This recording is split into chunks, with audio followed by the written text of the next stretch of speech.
திருப்பத்தூர் அருகே பல லட்சம் மதிப்பிலான டெக்கரேட்டர் பொருட்கள் தீயில் எரிந்து நாசமானது. திருப்பத்தூர் மாவட்டம் சிவராஜ்பேட்டை பகுதியைச் சேர்ந்த அண்ணாமலை மகன் ஜெயக்குமார் என்பவர் 10 வருடமாக ஸ்டார் டெக்கரேட்டர் என்ற பெயரில் திருமணம் மற்றும் சுப நிகழ்ச்சிகளுக்கு டெக்கரேட் செய்யும் தொழில் செய்து வருகிறார். இந்நிலையில் இவருக்கு சொந்தமான குடோன் கருப்பனூர் பகுதியில் அமைந்துள்ள நிலையில் மர்ம நபர்கள் சிலர் இவரது குடோனுக்கு தீ வைத்துள்ளனர். தீ பற்றி எரிந்து கொண்டிருந்ததை அறிந்த அக்கம் பக்கத்தினர் உடனடியாக தீயணைப்புத் துறையினருக்கு தகவல் தெரிவித்துள்ளனர். பின்னர் விரைந்து வந்த தீயணைப்புத் துறையினர் சில மணி நேரம் போராடி தீயை கட்டுக்குள் கொண்டு வந்தனர். மேலும் சேதமான பொருட்களின் மதிப்பு 3 கோடி எனவும் குடோனில் இருந்த யூபிஎஸ் வெடித்து தீ பற்றி எரிந்ததாகவும் முதற்கட்ட விசாரணையில் தெரியவந்துள்ளது.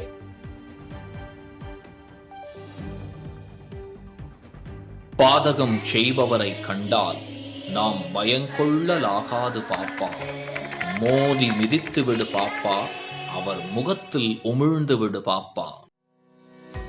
அண்மை செய்திகளை உடனுக்குடன் தெரிந்து கொள்ள இணைந்திருங்கள் இயம்நாடு.